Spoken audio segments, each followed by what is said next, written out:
이어서 매주 금요일이죠. 국민권익위원회와 함께하는 우리의 권익을 찾아서 시간입니다. 결혼한 자녀가 집을 사는 과정에서 부모에게 빌린 돈, 세무서는 무상으로 부모에게 증여받았다고 판단하고 증여세를 부과합니다. 그런데 국민권익위원회가 사실조사를 통해서 증여가 아니라고 민원인의 손을 들어준 사례가 있다고 하는데요. 어떤 내용인지 국민권익위원회 최건조사관 통해서 들어봅니다. 조사관님 안녕하십니까?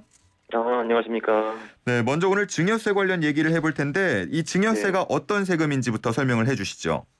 네, 증여세라는 것은 말 그대로 제 3자로부터 가치가 있는 재산을 무상으로 받는 경우에 그에 대한 세금을 증여받는 사람이 납부하는 것인데요. 보통 현금이 대표적인 것이고 그다음에 부동산, 자동차 같은 동산뿐만 아니라 미약권과 같은 재산적 가치가 있는 권리 등도 포함됩니다. 그래서 보통 자산가들이 합법 증여를 통해 탈세를 많이 하기 때문에 국세청에서는 엄중히 관리하고 있고요.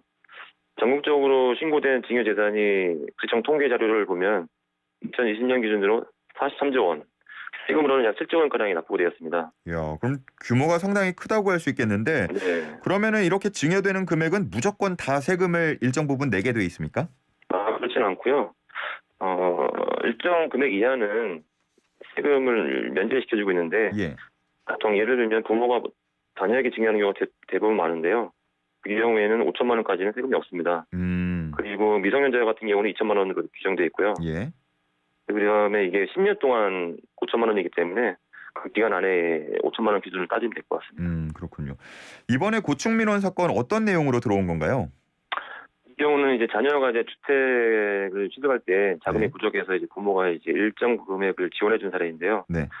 민원인은 이제 아파트를 사는 과정에서 자금이 부족해서 이제 아버지로부터 돈을 빌렸는데 그 청에서는 이제 특수관계자이기 때문에 그 빌려준 금액을 증여로 보고 이제 민원인에게 증여세 6천만 원을 부과했습니다.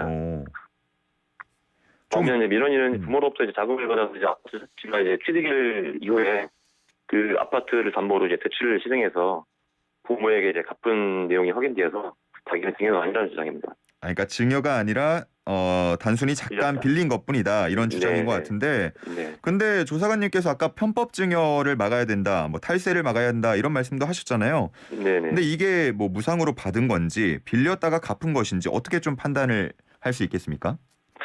보통 이제 국세청에서는 이 경우에는 금융 자료를 요구하고 있는데요.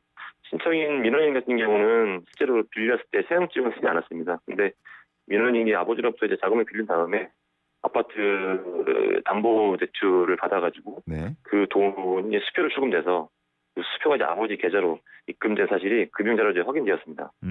그래서 우리는 그 근거를 통해서 이거는 빌린 거다, 빌려서 나중에 상환한 거다라고 우리가 판단한 거죠.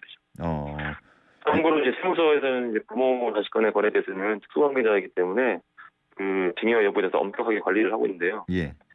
편법 증여가 확인되면 이제 가산세 내년 들어 일정 금액 이상 세액이 부과를 한 경우에는 검찰 고발까지도 이루어질 수 있습니다.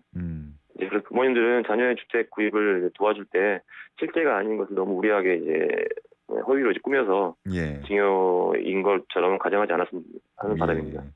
요즘에 사실 부모님 도움 없이 집 사는 거는 거의 불가능에 가깝다라는 얘기까지 나오는데 자, 그러면 부모님의 도움을 뭐 받을 수밖에 없는 상황이라면 어떤 점을 주의해야 할까요? 이제 실제로 뭐 자금이 넉넉해서 증여를 받으면 좋은데 실제로 그 증여세 부담이 있어서 이제 빌려야겠다는 생각이 들면 당연히 이제 증여세를 피하기 위해서는 실제로 빌린 거에 대해서 이제 차용증이라든지 그런 이자 뭐 내역이라든지 그런 것들을 명확하게 이제 갖춰야 되겠습니다.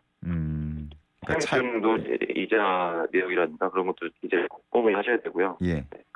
그다음에 이자도 뭐 일정 금액 매달 이렇게 갚아 나갔다는 금융 자료를 갖추면 더 확실할 것 같습니다. 차용증을 쓰고 이자를 꾸준히 갚아 나간 그런 기록들을 잘 남겨두는 게 좋다 이런 말씀이시죠? 맞습니다.